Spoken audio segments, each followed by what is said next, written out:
27 सितंबर 2024 को Israeli air force ने Lebanon की राजधानी बेरूत में करीब 80 टन के बम गिराए थे।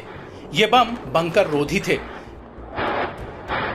जिनके फटने से 6 बिल्डिंगें मिट्टी में मिल गईं और इन्हीं बिल्डिंग्स के नीचे हिजबुल्लाह प्रमुख हसन नसरल्लाह का बंकर था, जिसमें वो अपने कमांडरों के साथ मीटिंग कर रहा था।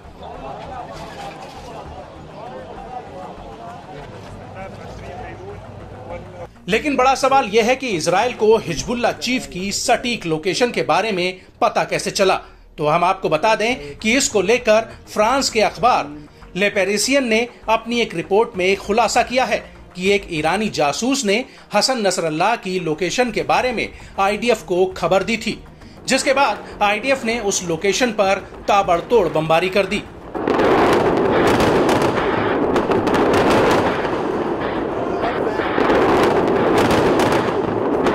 और इस हमले में नसरल्लाह के साथ दक्षिणी कमांड के मुखिया अल कराकी के साथ कई टॉप कमांडर मारे गए। फ्रांस के अखबार ने लेबनान में अपने एक सूत्र के हवाले से कहा कि ईरानी जासूस ने इजरायली अधिकारियों को ये जानकारी दी थी कि हसन नसरल्लाह कई टॉप कमांडर्स के साथ बेरूत के उपनगरीय इलाके में एक अंडरग्राउंड बंकर में जाएगा और इसके बाद इजरायली सेना लेबनान के समयानुसार सुबह करीब 11 बजे ट्वीट करती है कि हसन नसरल्लाह अब दुनिया को आतंकित नहीं कर पाएगा। और इसके बाद हिजबुल्लाह ने नसरल्लाह की मौत की पुष्टि कर दी थी। वहीं अमेरिकी अखबार द न्यूयॉर्क टाइम्स में छपी एक रिपोर्ट के मुताबिक हिजबुल्लाह के साथ 2006 में युद्ध के बाद आईडीएफ ने अपनी पूरी ताकत हिजबुल्लाह के खिलाफ एक जासूसी तंत्र बनाने में झोंक दी थी, जिसकी वजह से उसको हाल ही में हिजबुल्लाह के खिलाफ बड़ी सफलताएं मिली, क्योंकि 2006 का युद्ध करीब 1 महीने तक चला था और उस वक्त नसरल्लाह किसी तरह से बच गया था।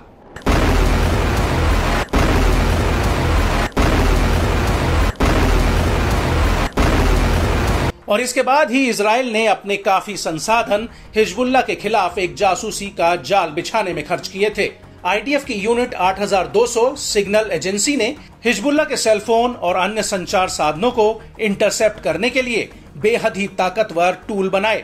इस यूनिट में कॉम्बैट रेंज के अधिकारी शामिल किए गए, जो जरूरी सूचना तुरंत सैनिकों और एयरफोर्स के साथ साझा कर सके।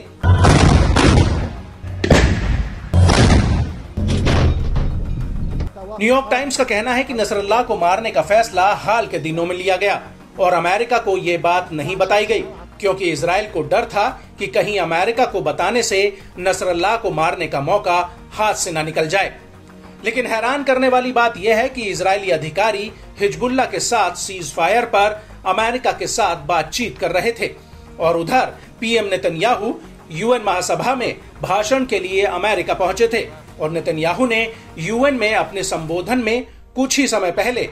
नसरल्लाह की मौत के आदेश को तामील कर दिया था और उनके इस आदेश पर रक्षा मंत्री योव गैलेंट समेत कैबिनेट ने मोहर लगा दी थी।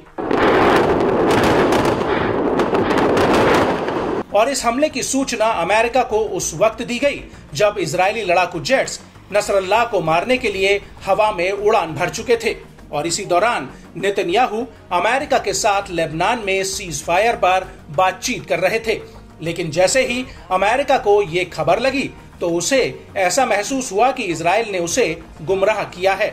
हालांकि इजरायली कैबिनेट के रीजनल कॉर्पोरेट मंत्री डेविड एमसेलेम और वित्त मंत्री बेजले स्मोट्रिच ने इस फैसले का विरोध जताया था, लेकिन बाद में रक्षा मंत्री से बात करने के बाद ये सभी मान गए और फिर रक्षा मंत्री योव गैलेंट ने नेतन्याहू को फोन किया और उधर से नेतन्याहू ने इस ऑपरेशन को हरी झंडी दे दी।